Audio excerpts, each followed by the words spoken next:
This is Aussie Mac Zone. We'll cover everything Apple, including Macs, iPhones, iPads, and more. All this from an Aussie perspective. Sit back, relax, insert yourself into the zone. The Aussie Mac Zone. Hi everybody, welcome to show 222, Aussie Mac Zone. With our little banter, you know that Garth and Zarn are here, so I'll just start straight before I talk to them. This week's sponsors, athwebhosting.com.au and AussieTechRadio.com. So we'll talk about them again shortly, but our Aussie Apple ramblings this week, how about that audio quality last week? Wasn't it excellent? Fantastic. Let's see if we can fix that tonight and make it worse. So probably the biggest announcement this week, or the biggest news item this week, is we have a HomePod ship date announced.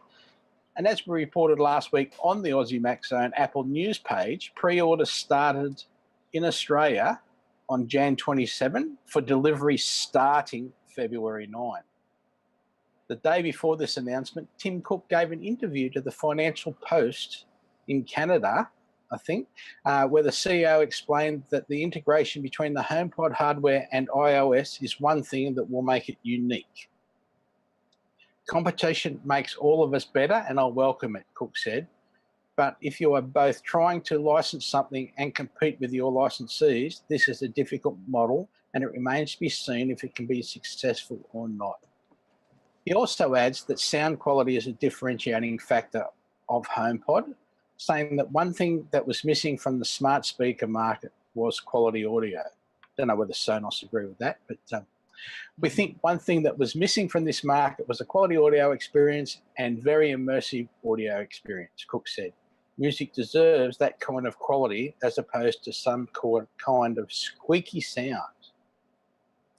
So, yes. Some kind of squeaky sound. Now, what could he be referring to? I think you've been listening to our audio. That could be it. That could be it, yes. Yes. But, so, a few things in there to unpack, I think. What do you reckon? Yes. So, first question, right off the top. Has anyone got an order in?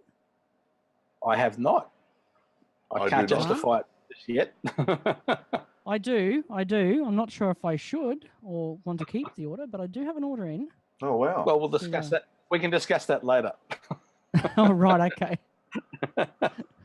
No worries. Now, I've got a, February 9 shipment date. Oh, wow. There. Excellent. Well, actually, I think.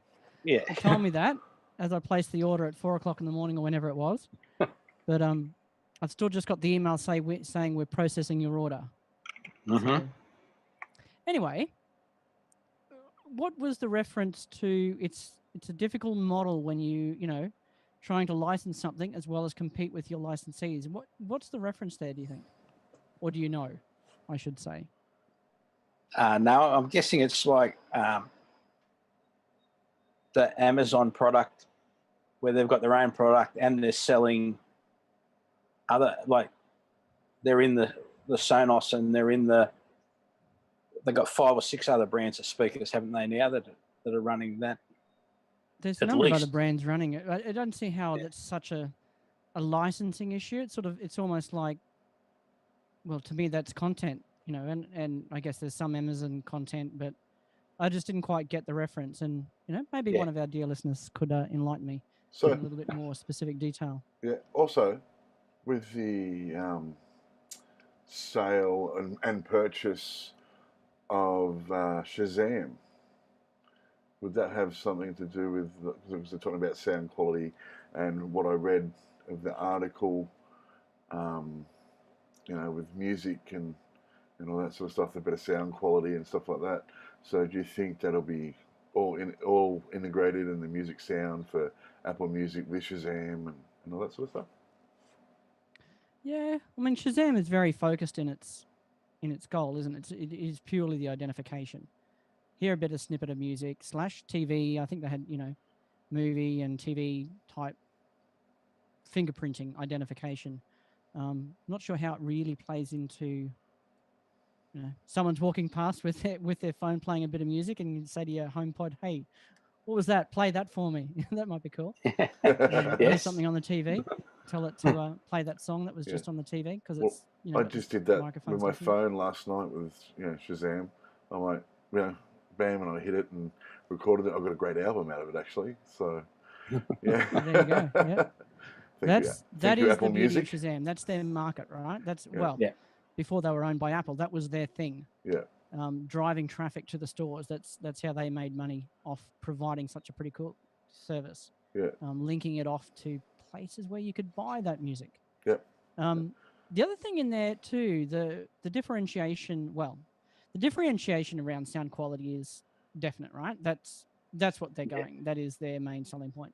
But the differentiation about connecting to your phone, that seems like a backwards thing to me almost, because it requires, a lot of the processing apparently is done on the iOS device that is currently synced to it. Where I don't think any of the other, yes, it's a different market to Google Home or Alexa, she who should not be named, the lady in a can. They're different markets, but still they're very similar, and they will be perceived as the same thing. So neither of those devices require integration with a phone. I guess there's good stuff they can leverage off that, but it almost seems like a backwards thing. Like I wouldn't be touting that almost, because the Google Home thing is aware of who's talking to it, so it doesn't need it for security purposes. I don't know. Yeah, I think we're in the early stages of this. We're not going to know what we're talking about in 5 years' time, are we? It's just going to be awesome. Well, no. We look, Michael, we already know we don't know what we're talking about. That's a given. But just with the way AI is coming along so rapidly, and yes, yeah. Now, to knowing me, who's talking to what device, To me, another interesting thing about this product is, yes, they'll be the last ones to release a product in this field. I just don't quite get what their market is. Like, I know very shortly everyone will be saying it's a flop or it's not a flop based on who knows what. But to me, they've intentionally gone out with a product that is really only going to be for those who already have Apple Music. If you don't have Apple Music, there's not a whole lot of point in getting this product, right? Yeah. It's so tightly tied to Apple Music for one to bolster the other one's sales. So if they get a few extra subscribers for Apple Music out of the availability of that product, then for them, that may be a win. But to the general market, we'll all be saying, oh, what a flop, They haven't sold 150 billion of them in the first day, so it must be a flop. I know, it's just a strange thing I was thinking about this the other day talking to someone else, and it just seems strange. They've gone in with a product that is so seemingly, and yes, we haven't got it yet, we don't know much about it, seemingly handicapped. So anyway. Yeah, but I'm sure they're quite happy to have the same sales record as their last flop, the Apple Watch. Yeah, exactly, right? Exactly. The Apple Watch, for example, that's total flop that we all love. Yes. And is selling more than you can imagine, I reckon. Yeah, so I know, I'm sure they're quite happy to have that. Yeah. Yeah. Yes, but it won't be. I don't think it can come out of the current environment with the general market thinking it's anything but a flop. You reckon? They'd have to do something pretty damn special for it to not be considered a flop by everyone. Well, look, I guess so. I think maybe the way they're talking about the sound quality and stuff like that, we might be surprised. Maybe this is going to be, something magical compared to everything else because of, they're talking about sound quality so much and things like that. So, yeah. I guess we just have to wait and see. Yeah, exactly. Are you going to do February the 9th? Yeah, are you going to do like a box opening and show everyone and record that and see? Oh, I suppose I could, but I probably wouldn't be the first, so I don't know. By the time maybe we'll do that. Yeah, cool. Well, there's a little bit more to that story anyway. And so I'll let Michael. The ads also the first ads have arrived, pushing the audio for the device. They're not talking about anything else. The ads are just basically music related. So yes, Zarn will chuck the ad so up for I'm us. going to chuck that ad on now. One of the ads, yeah. Here we go. If it's all right, I want to kick it with you all night. So there's 4 ads, and they're like 15, 20 seconds long. Very, very catchy, very snappy. Well, I like that one. Yeah.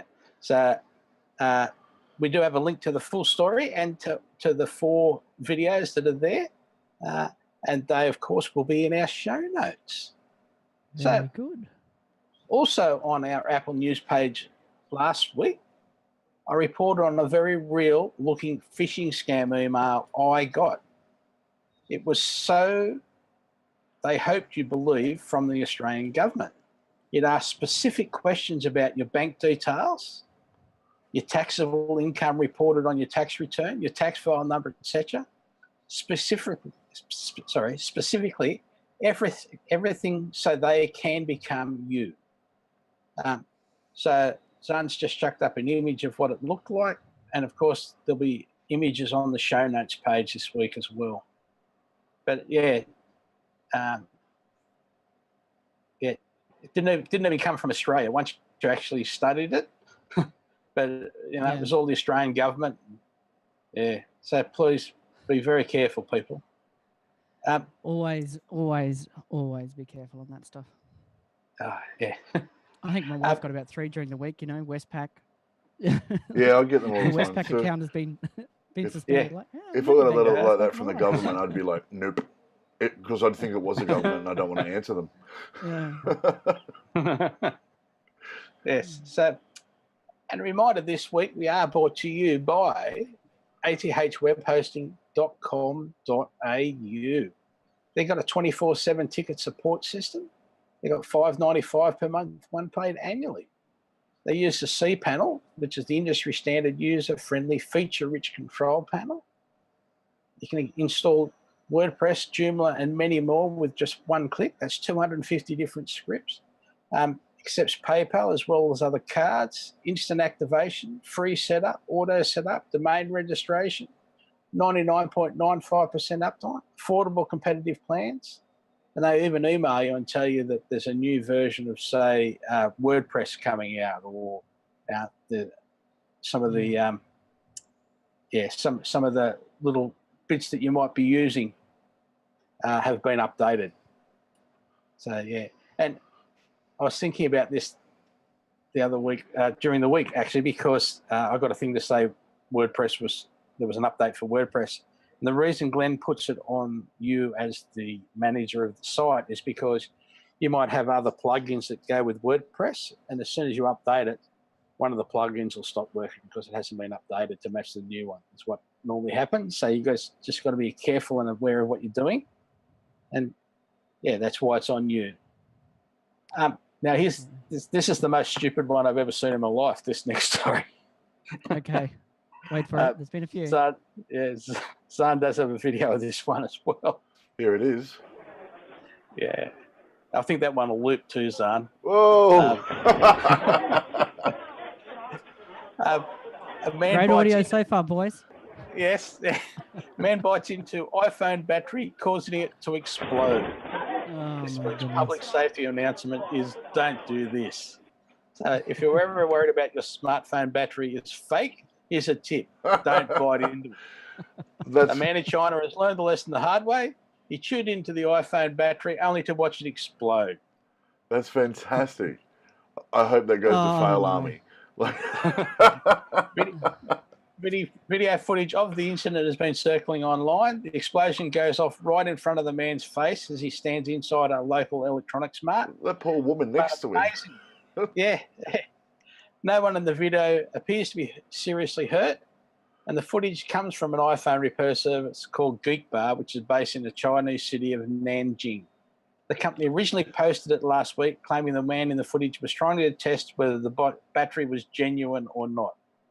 Clearly, it was a battery. I don't even. I mean, like, why would you do that?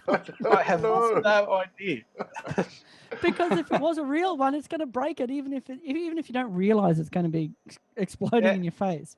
You're still damaging it. It's like, oh yeah, this was a good battery. Now so if he's bitten into it like that and it's exploded, is he earthed it with his teeth, or is it just because it's pierced the wall? He's just broken the cells up, and when the cells break, they get ultra hot. I don't understand why he bit it. Like, it's not a candy bar. Even if it was a fake battery, it's still not going to taste good. So, just remember, mishandling a smartphone battery is never a good idea. It's dangerous. Don't do it at home. Over the years, lithium-ion batteries have shown their tendency to catch fire and explode whenever punctured. And there's about 400 million different videos where people stabbing them with knives and shooting them. And so again, a link will be there, but the people on Facebook and who see it on video have just seen it. Yeah. Don't do it. We may link it to our Facebook page. Yeah, and I do apologise, Garth, because there is no audio with the video. It's just... Yeah, I know. I'm just saying. Yeah. You make your own up as you watch it, but I'll tell you. I reckon you'd learn a few Chinese swear words if you were. You would definitely. Yeah. So, iOS 11.2.5 update. So this includes support for HomePod and introduces the ability for Siri to read the news, US, UK, and Australia only. And this update also includes bug fixes and improvement. So you can HomePod support set up and automatically transfer your Apple ID, Apple Music, Siri, and Wi-Fi settings to HomePod. In Siri News, you can now read the news. You just say, "Hey Siri," sorry everybody, "Hey them, play the news." And you can also ask for specific news categories, including sports, business, or music. Other improvements and fixes address an issue that could cause the phone app to display incomplete information in the call list. Fixes an issue that caused mail notifications for some Exchange accounts to disappear from the lock screen when unlocking the iPhone with Face ID. Addresses an issue that could cause message conversations to temporarily be listed out of order. Fixes an issue in CarPlay where now playing controls become unresponsive after multi-track changes. And adds the ability to voice over to announce playback destinations and AirPod battery level. So I did all of those. I haven't actually had any issues so far, so that's good. Excellent. Yeah. Now, we also had a Mac OS 10.13.3 update. So the Mac OS High Sierra update improves the stability and security of your Mac and is recommended for all users. This update addresses an issue that could cause message conversation to be out of order. That sounds like maybe they're doing some fiddling in the background, trying to get the iCloud part working, and something's going wrong. So, yeah, I'm running the beta. I don't know if you're on the beta, but there is iCloud sync for messages in the 10.3 beta on iOS, and same message on the Mac. So my Mac and phone have now got living on the edge. Yeah. It resolves an issue that could cause your Mac to stop responding when connected to an SMB server, which is like a Windows server generally. WatchOS 4.2 update. Release notes simply mention improvements and bug fixes without anything specifically. Anecdotally, testers have reported faster performance when navigating in the redesigned Workouts app in WatchOS 4. And tvOS 11.2.5 update was basically just security updates.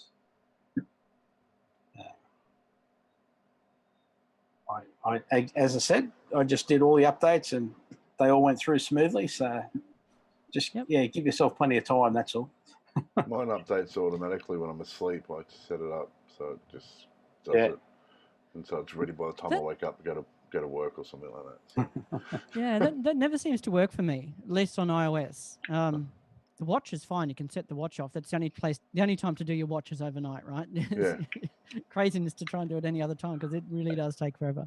But my phone, I'll tell it to, update later while not being used, but I don't know. It never seems to work. It always seems to hold. Wow. Yeah. Don't know. So there was a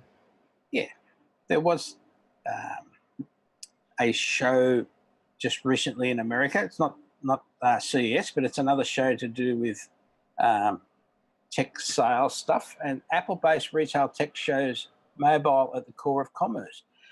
Demonstrated by activewear vendor Outdoor Voices, a sales associate roaming the floor can look up a customer's purchase history to make recommendations, search other local stores for out-of-stock items. Then the person who ultimately makes the sale can schedule a delivery within the next few hours using Uber or other services and provide an estimate window of the delivery of a few minutes to the customer. So this is just all the little things that are improving or streamlining sales people, furniture, etc. Amazing activewear. That's, I suppose, if you're in there and you like a shoe, but they haven't got your colour or something. I suppose that's what it's about. In another demonstration of streamlining the sales floor experience, a Florida furniture store, City Furniture, recounted how it engaged with IBM to develop an iPad-based front end to an AS400-based back end that had been in place for decades. So AS400s have been around for a long time and servers out the back. According to a salesperson involved in the project, the new system allowed her to close a sale and talk about add-on services such as stain proofing while sitting on a model of the very couch a family would consider ordering. Not only did that provide a level of comfort and context, but it also avoided a trip to the sales desk where customers are more likely to reconsider things because of the mental shift to negotiations, she said. But not all of Apple's mobile technology will involve such in-person interactions. In yet another demonstration, eyewear juggernaut Warby Parker showed off use for the iPhone X's front-facing depth-sensing camera. While many websites, including the company's own, have long provided a way to preview glasses based on a facial photo, the additional info provided by the depth sensing allows the retailer to recommend a short list of styles that would flatter the face, according to company representatives. And Apple itself is seeking to bolster mobile connections between consumers and businesses with Business Chat, a feature within the Messages app, like many of the chatbot agents. However, unlike the implementation of chatbots, the feature uses humans on the other side of the customer experience. And what the Messages app brings to the table is the ability to bring rich media and interactivity and, unsurprisingly, complete a transaction via Apple Pay. They also included a novel application of augmented reality using Apple's recently upgraded AR kit in the world of fashion. So as a representative, it's often difficult for those planning fashion lines to have a complete line of products in front of them when evaluating which one to move forward on in selling retailers. So, however, the AR kit managers at the company were able to use an iPhone to visualize a close-up look at 3D scanned dresses variations on augmented mannequin. While AR demonstrations have focused on customer retail experience about its potential use in retail intelligent analysis, this demonstration showed a good application of how far back in the planning process AR can have an impact. So even when they're just trying to decide what to put on display out the front window, they can go, this dress looks better in this light, so we'll put that one on the window. So I hope this inspires some Aussies to go and get creative. Yeah, I mean, a lot of these features have been, well, the Business Chat, I think during iOS 10 that was introduced, but I've not seen it used. And I know there's good Salesforce integration with it as well. Yeah. But I've never come across it in the wild, if you like, seen a practical use. A lot of the point of sale type stuff with iPads and so forth has probably been around for a while, but the addition in, like you were saying there, in improvements in ARKit, is it called ARKit? Yeah. Yeah. Yep. Really does make a difference to those, like the Warby Parker, and having that additional information in the iPhone 10 from that front sensor. From the depth, yeah. Yeah, that would make a real difference for that stuff. But yeah, I think a lot of sorry, business integration there that can be used. Yeah. I think I see a lot of it with either your pop-up little burger joints or your mobile food vans and stuff like that. When they've got the little, they have the little Friday night food van thing down the road. Yes. A lot of them use, actually, I think all of them use your Mac-based product for their point of sale. So does Boost Juice, I think.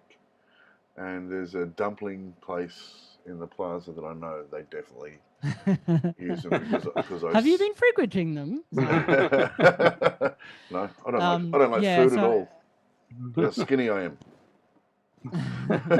Using Square, is it? Square is the I think that can, or PayPal do a point of sale type thing, don't they? Yeah, yeah. Number of those things, and they'll all, I guess a lot of them could. Most people just tend to use iPhones with it, but you could probably use Android as well if you felt the necessity. I still think a lot of that right now is still to do with security, like not trusting, knowing how open the Android is. That's And if you're giving me money, I want to know that the money I get safe and real. And and if I'm giving you money, I want to make sure you get it. So a reminder this week, we are brought to you by Aussie Tech Radio at www.aussietechradio.com. It has the Aussie Tech Security Podcast and the award-winning Aussie Tech Heads Podcast, and which we brought up last week, the new Aussie Tech Crypto Podcast, which is for newbies, crypto with an Aussie perspective, and other podcasts from Australia and New Zealand, and really good to listen to. And there's been a lot about cryptocurrency this week with people going boom or bust with the variations in the cryptocurrency valuations. So enjoy. Yes. So I would like to learn how to use this, Bitcoin, crypto, all that sort of stuff, and try to make a little bit of money or whatever, But I don't know if it's safe, and I don't know how to do it. So I think that podcast might come in handy. Do you enjoy gambling? No. Okay, just stay clear. Yeah, fair enough. Good advice. I think. Go. Okay. The whole crypto market thing, to me, cryptocurrency marketplace, there is definitely money to be earned there, right? But it really is a very volatile market. You could do really well, you could lose a lot, or you could could go nowhere. It really is gambling at this point. It's all about win. Yeah. There's no sort of because it is. I mean, the whole value of it, right, is that it's not tied to any specific nation's currency. It is independent. Any of these are independent. Yeah. They allow international exchange of money with no one else getting in the middle, if that makes sense. No country, no organization, all based around math. It's basically maths. So I'm not like spending $1 and getting 75 cents US back. Is that what you mean? You're getting exactly. So at some point you need to cash that in. It's dollar for dollar. At some point you need to cash it in. You need to convert cash to crypto, to whatever cryptocurrency you're choosing. Yeah. And there is an exchange rate. There is an exchange rate, and that will fluctuate. And the actual value of the, let's say, Bitcoin will also fluctuate dramatically. And because there is no sort of basis to it, a lot of it is about perceived worth or what's trendy at the moment. That's what I thought it was. Yeah. So does it have a stock market value though? Like on the actual stock market? Does it have... No. No. No. Okay. There would be an effect. There would be basically the same thing. Like it Yeah. has a worth compared a to worth. the Australian dollar, compared to whatever. Okay. But suddenly everyone goes, oh, you know what? Oh, Bitcoin's not the thing. The new thing is Ripple. Let's get behind that. Yeah. I understand. And demand for that increases, and Yeah. so does the price. It's basically, oh, everyone loves MySpace. Oh no, now everybody loves Facebook. Yeah. Fair enough. That's the challenge. That's the challenge. Thank you. I now understand. I think in the long term, I think it'll, they'll hang around for a long time because it offers something that nothing else does. Yeah. But as for retaining value, forget it. Laundering money. Oh, sorry. Exactly. Exactly. Laundering what? Laundering money. Thank you. I just had to press record again, so I had that in audio. We've all got it. We're all recording. Basically, what I heard Michael say is, if you want to learn how to launder money, go and see him. That's right. That's what I heard as well. No, you go to Aussie Tech Crypto. Yes, there you go. Move the blame. Yes. Which Michael has nothing to do with. That's my take on it anyway. Well, thank you. Yeah. I understand it a little bit more now, so I appreciate that. Thanks, guys. No, I'm not sure that I do.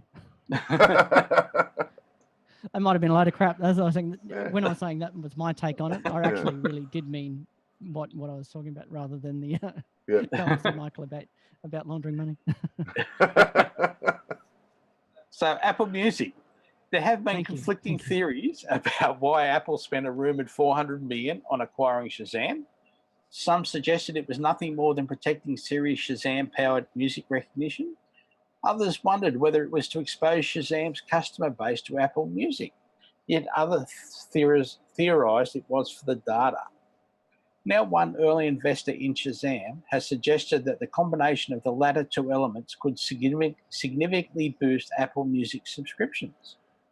Business Insider reports that comments made by DN Capital Analysis Mark Mulligan, Shazam has 150 million active users a month, about 300 to 400 million uniques per year. If you convert 1 to 5% of those users to Apple Music, the investment will pay for itself in spades. That alone would add between 1.5 and 7.5 million subscribers to Apple's streaming music service. But Mulligan also strongly supports the data theory. The Shazam data set will be an important asset. When you open the Shazam app and identify a song, you can then stream that song via Apple Music or rivals like Amazon or Spotify. That's valuable insight into how people are using other services. It's a window into billions of data points about Shazam, Spotify, Amazon, and Deezer users. There's some value in that, said Mulligan. It really comes down to how short was the iTunes data set coming up. If iTunes data on a decade of user preferences wasn't good enough, then maybe Shazam was necessary. I don't know. There you go. That is interesting, actually. I was wondering, because I remember when we first were speaking about Shazam being purchased by Apple, the question was, will they allow, that forwarding to other services to listen to the song? That was the question, yeah. Yeah. So, and it seems that, they are still forwarding. You can still go to Google Play Music if that's what you've got or whatever. So that actual information about how people are using other people's service, maybe, definitely part of the thing. And presumably they will highly promote Apple Music within Shazam now that they own it. But I don't know. Interesting. Well, this is what I was talking about before, like with the HomePod. So now if, you're at home, you're listening to the radio, you can ask the HomePod, if you don't know the song, you can just ask it straight away, and because of the Shazam and everything like that, you can then get it straight onto Apple Music. If you like it, you can get the album, get the single, get another 2 songs, that sort of thing. And yeah, see, I don't know. Totally get what you're saying. Thing is, you already had that capability. Yeah, that's true. They didn't need to own Shazam for that. And you're talking to somebody with a HomePod who's presumably, if they've got a HomePod, they've already got Apple Music or they're about to get it, Yeah. So yeah, it's interesting. Presumably there's got to be a tie between the HomePod and this purchase, but yeah, from that story, I think probably as described in the story, more around that data set of use of Spotify and other services. Yeah. As well as maybe they can use that data set for improving their recommendation. And we're then talking about people's satisfaction with continuing to pay for Apple Music. There's so many of these trials that go for 3 months, 6 months, whatever, with various, telcos, and there's all sorts of way to get a month trial or 3 months trial of Apple Music or whatever. Yeah, that's right. And I'm just thinking about this as we're talking now. So, and to make that experience as pleasurable as possible while the consumer's getting it for free is also worth something. Yeah. So that data alone is, it's good information. So, yeah. Cool. Awesome. Okay. iPad turns 8. Such a short amount of time. Wow. Is it really 8 years? Yep. January 27th, 8 years. So 8 years ago, Steve Jobs introduced iPad, positioned as a new device category between the highly mobile iPhone and conventional Macs. Some critics were disappointed that it wasn't a Mac in tablet form. Others were upset it wasn't a telephone and that it wasn't smaller, that it wasn't larger, or that it was effectively a larger iPod Touch. All critics have since agreed that iPad is a disastrous, disappointing problem Apple should feel bad about, despite it being the most popular, most profitable, most influential new form factor in personal electronics since the iPhone itself. So thoughts, people? Another flop. Yeah, I know. There's flop after flop after flop. They haven't done anything good since the iPhone. Bloody Apple. I'd just like to thank Next Generation for the iPad. Star Trek. Yeah, true, right? Totally. In the 90s, they had iPads. They did indeed. Well, I must say, the iPad was my first device to run iOS. I had an iPad before I had an iPhone. The first gen, I was in that lineup of people getting the first Generation 1 iPad when it came in to Australia. Yeah. I remember that was it was released 6 weeks earlier in the US. So I'd already downloaded the manuals and read all the manuals, and I was ready to go as soon as I got that iPad. When was the last time you downloaded a manual? That was about the last time, probably. Yeah. Well, we didn't have any other way of learning about it, did we? We just had to read about it and dream. Yes. Yeah. So, but now I don't actually use an iPad. I don't have one. My wife has one. That's basically her computer. Yeah. But I personally stopped using an iPad because, I pretty much did it all on my phone. There wasn't anything for me that I needed to do on an iPad that I, couldn't or didn't want to do on my phone /Mac. Yeah. How many iPads do you have, Michael? Look, Zarn, we've only got about 30 minutes left, so could you... It was a loaded question. I have a 12-inch iPad Pro, and I have a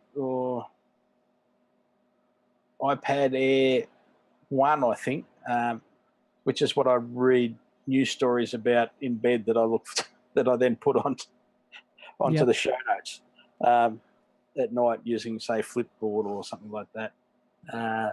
And that's about all I use it for. Yeah, so... but like I put them in the car for when I'm at car shows. I put them in there and play videos on them. If we're going on a trip and we're taking the kids, we'll put them on the seat so that they can watch them. We connect them to the headrest so they can watch the videos. Yeah. Yeah, my son still uses my little son my youngest even has as the first generation of the the iPad Mini as well. Yeah. Very, very bashed up and crashed and cracked, but it still goes. So it still goes. Yeah. Yeah, that's what Karen uses for her reading and stuff. Yeah. So. And so like Michael said, the kids use when we're going on long trips somewhere. That's great now too, because you've got, you know, YouTube Kids, so you can just whack that on, and there's like, you know, millions upon millions of, you know, great kid shows that they can watch on there. Perfect. And and with that assistive, where they can't change the channel, and, you know, they can't choose other programs, and so, you know, you've got to hit the home button 4 times or whatever it is to do things. Yeah. And I've got, well, Kellyanne's got one that's up here somewhere as a doorstop, because we can't remember the password to it. Oh no. Yeah. Reset, man. Reset. So yeah. I have had to reset my son's one. He keeps trying to lock his big brother out. Yep. And then he forgets. It's the cloud. Can't remember the cloud password. The iCloud password. Yeah, you know, iTunes, to your iTunes account and all that sort of stuff. So cannot remember it for the life of us. So has it got an old iCloud account, a different iCloud account, or do you just mean the passcode to get into it? It's just the password to get into it. We can't remember the password or the email. I think because a friend of ours' daughter was using it, and she had it over like a weekend or a few days or whatever. Oh, and no. She's gone in and changed stuff, and I think she's created a new account, and she can't remember passwords or anything like that either, and so it's just literally a doorstop. Yep. Yeah. I know. It's a shame, because they are great devices, and the boys absolutely love them for, you know, a bit of downtime, or when we're in the car. Like, Mason loves to be able to watch silly cat videos, and he cracks up at it. So yeah. Anyway,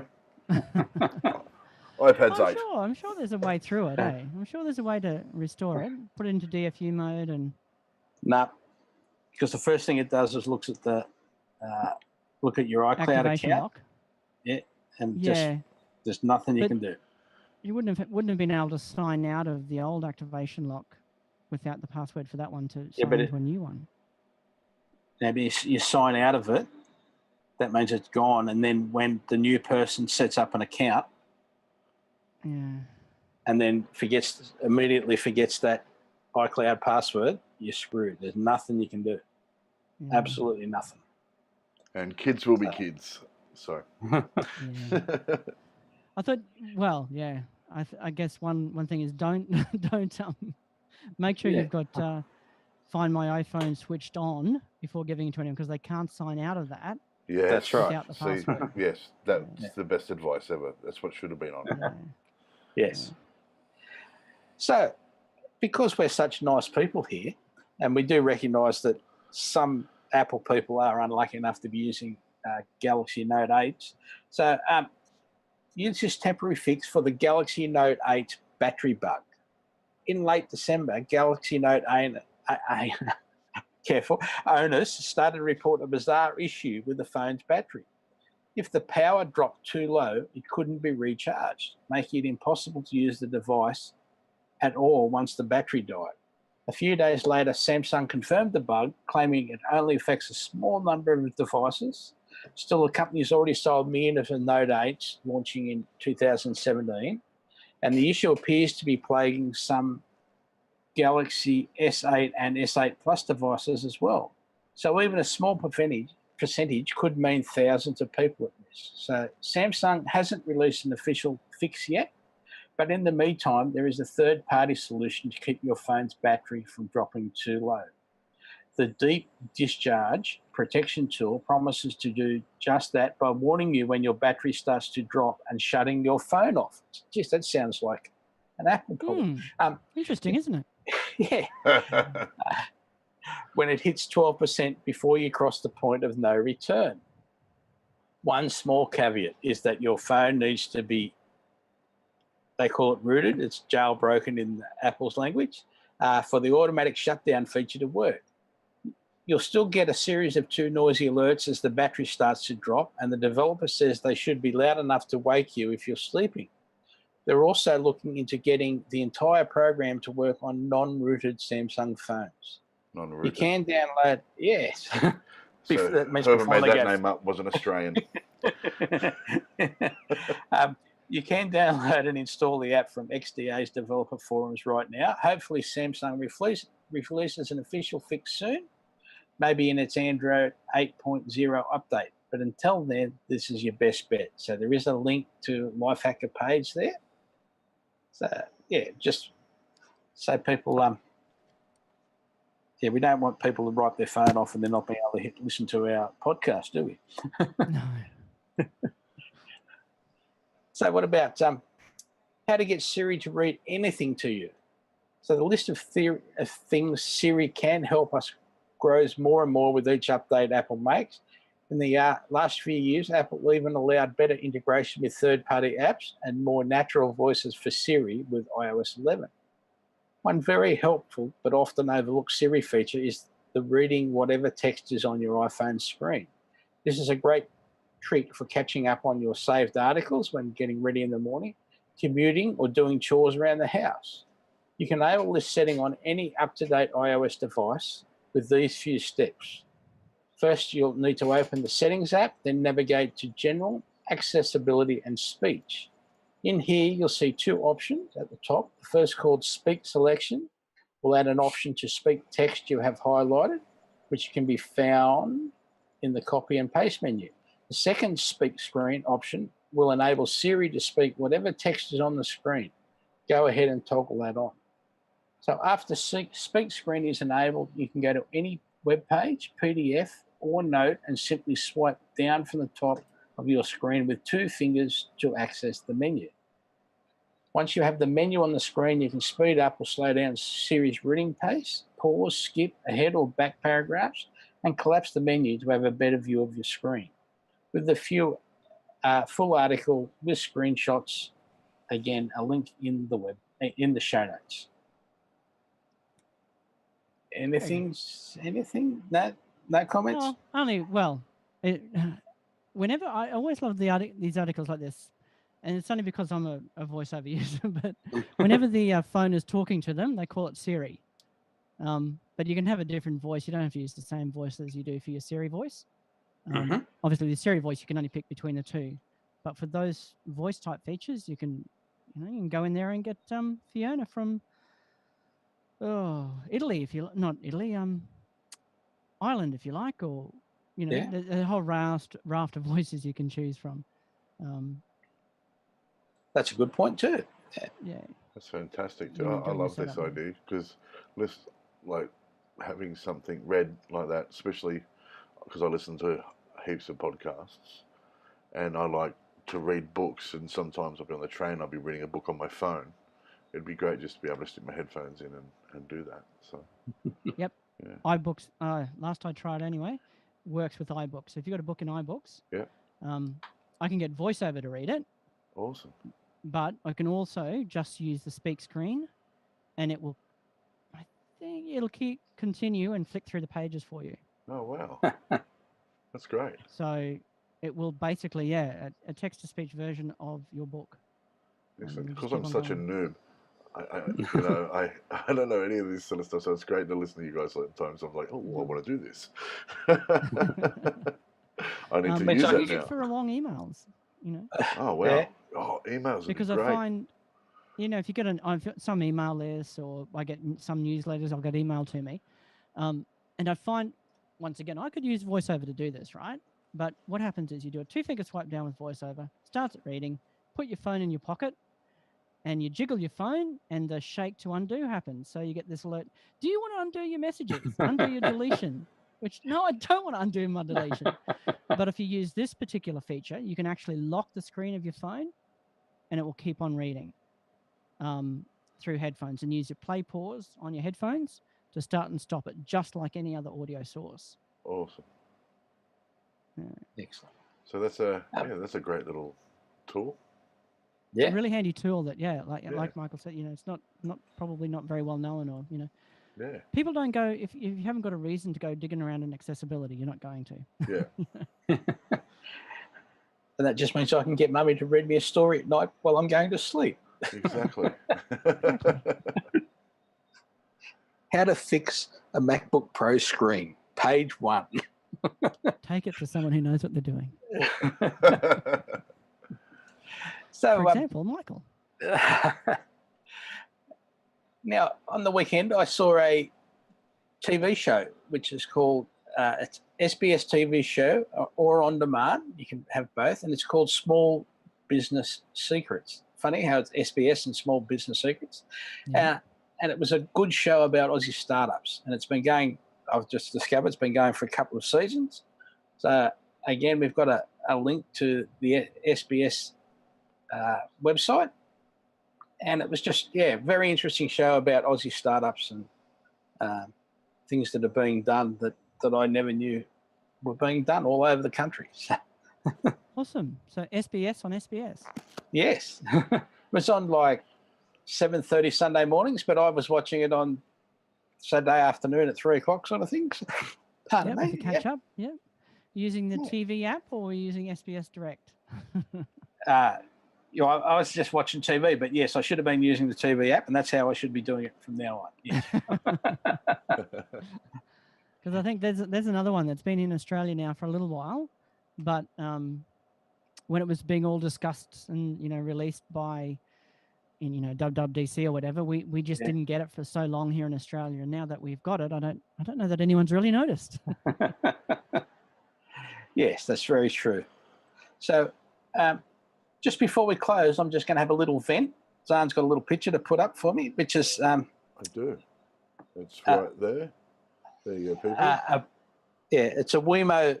It's the Wemo hub that has been released so that we can have our Wemo switches on HomeKit or our Wemo lights on HomeKit, and Belkin aren't going to release it in Australia. They have no intention of releasing it in Australia. And why is that, So, Michael? They didn't say. Rang them up, specifically asked them, and they said we have no intention of releasing it in Australia. I sent them I sent Apple an email asking them about it, and I also sent them another email asking them to clarify why they didn't think it was necessary, and I haven't received anything for that either. So, for we HomeKit people, I have bought one from Amazon overseas. I'm waiting for it to turn up because the only difference is obviously the power supply. It's a 12-volt or 5-volt system, and I'm just going to have to change the plug pack. So change the adapter, yeah. Probably a pretty standard connection. Yeah, the bottom is. It's just so. Then I'll let you know how it goes, and then we'll work out what we're going to do about that. But also, I think Wemo are also. I have this funny feeling that they're not bringing in any more globes either into Australia. Right. So just be careful of what's out there. Might be the only one you can get, and when you've got to buy a hub and everything that goes with it. And my final study, I've been studying it as light switches, but there aren't any realistic light switches, or there aren't very many realistic light switches in Australia yet, because if you have a light switch, you don't need a fancy globe. The light switch will turn it on and off, and the light switch will dim it as well if you put a dimmable switch in. So it doesn't matter what globe you put in. So absolutely, yeah. And the switch is what I want. I mean, any switch that is made basically useless by the fact that you've got a bulb that needs to be controlled directly is just a pain. It just takes away from the functionality. Like you get one lot of functionality and you lose the most basic functionality. Yeah, and then on and off with the switch. you got to put sticky tape on it so that people don't come in and turn it on and off. Yeah. On you. Craziness. So, craziness. Is there another product like Wemo that we can get in Australia that's compatible? Oh yeah, there's a few. Yeah. But I haven't actually tested any yet. So, because we were waiting, like this Wemo product got announced, I don't know, 14 months ago. Yeah. I think it was CES last year that it got announced, and it got released in November or December. December, I think. And yeah, they're not shipping it here, so I'd like everyone to stop buying Wemo stuff for a little while. So there's a gypsy curse on Wemo. So yes, Amazon is it's Zigbee, isn't it? That the Amazon device supports natively. Yeah. will work as a hub for Zigbee products. I don't know what sort of support there is for those and how the HomeKit integration would also go. I have no idea how that stuff works. But so I'm trying to improve my HomeKit house this year, and I personally use a Raspberry Pi as a hub. That's because it's not a commercial thing. Apple don't worry about it, because of their new security issues. Yes. You still got to have a special code to log in and that sort of thing. And I can't sell it commercially to everybody. And I just thought that this hub was the perfect answer, and it's not that hard to resolve the issues. Even if I end up bringing, 10 at a time in, putting a power supply and selling them myself, they said, "Oh, you shouldn't really do that." This is when cause I was trying to get them to say something to me at Belk and Wemo in Australia, and I said, "Well, you're not going to bring it in. I'll bring it in and put a legal power supply in it." And they say, "Oh, you shouldn't do that because of power and safety." And I've gone, "It's only a 12 volt input." I'm sure. So the 12 volt on the 5 side of the power adapter that you ship with it, there will be exactly what it requires. Yeah, and we just take the one that came out of the box, throw it in a recycling company because it's copper, and go down to JCar and buy some more. Yeah, exactly. That Sounds means like we've got a exactly those business. same specifications. Let's do it. So yeah, we imported one to bring it along and see how we go. So, but I'm just venting there. I'm very, very distressed and upset about that. I thought they were a big enough company to do that. It's not right, like they're asking to.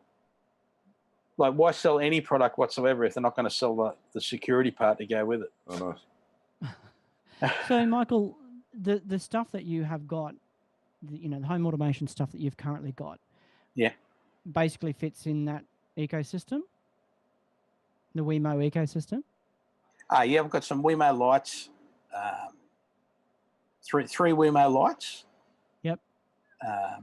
I've got an Elgato door/window switch, which is HomeKit compatible, and I've got a couple of Wemo power switches for turning a fan on and off, and things like that. Things like that, which I think are great. They're really simple, and once you put this little Raspberry Pi thing called Homebridge, which can go on a Raspberry Pi, can go on I originally had it on a Mac.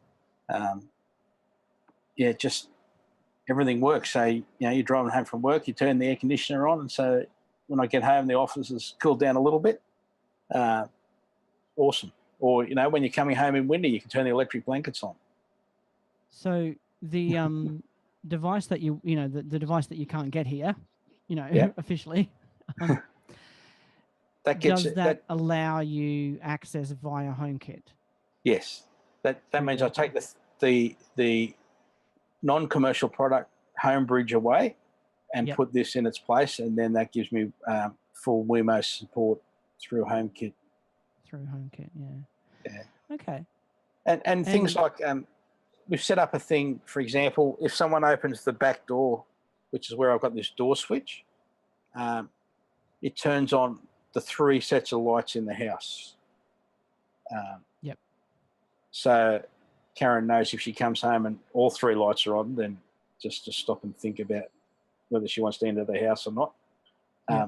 Because one is the outside front door light, one's the entrance light, and one's the main light. So it's three lights straight away that you notice. It also turns the front door and the entrance light on when you get a certain distance from home on your way in. It knows that you're in the area. Geofencing, so it just turns those lights on. So in winter, she doesn't come home to a dark door and dark house. Yeah, pretty cool. Little things like that. And with the aircon and everything set up too, so she doesn't come home to a dark, cold house. Yes. Yeah. Yeah. Sorry, go. Yeah. I was just going to say, and so Wemo is still happily selling their other products here, but they don't want to allow integration with HomeKit. Is that? That's what they're saying in Australia, yes. Yeah. Not what they're saying overseas, but it's because they've got Belkin's their representative here as opposed to being a separate company. Oh, okay. Maybe the lights and other products aren't selling as good as they are anywhere else. and so they don't see the need to bring that into Australia. But possibly. If you're not using HomeKit, you're using the Wemo app to control them anyway. So it's okay. Yeah. Well, there you go. Yeah, it's just that security level, so people can't hack in that Apple offer. Yep. So, yeah, very frustrating. That is frustrating. Yeah. Now, what about self-promotion? Spotify, so you just search Aussie Mac Zone, or as I said during the show this week, a couple of articles gone up on the Apple News Aussie Mac Zone page. Just a reminder how to favourite. You just do a search for Aussie Mac Zone and hit the heart button. We'd also like to thank you. Thanks to our listeners, our sponsors, this week being athwebhosting.com.au and aussietechradio.com, and all our supporters. Thank you, gentlemen. Thank you. Thank you, Michael. Thank you, Zarn. Thank you, listeners. Hey, guys, guess what? An apple a day keeps the androids away. Oh, dear. Oh, dear. There we go. All right, guys. I'm going to have a piece of apple pie. Bye. Thank you. So, you finish with that all the time, and I'll just go, yep, and I'm going to say goodbye with a bit of apple pie. That's it. All right. Good night, everybody. We'll stop with the dad jokes now.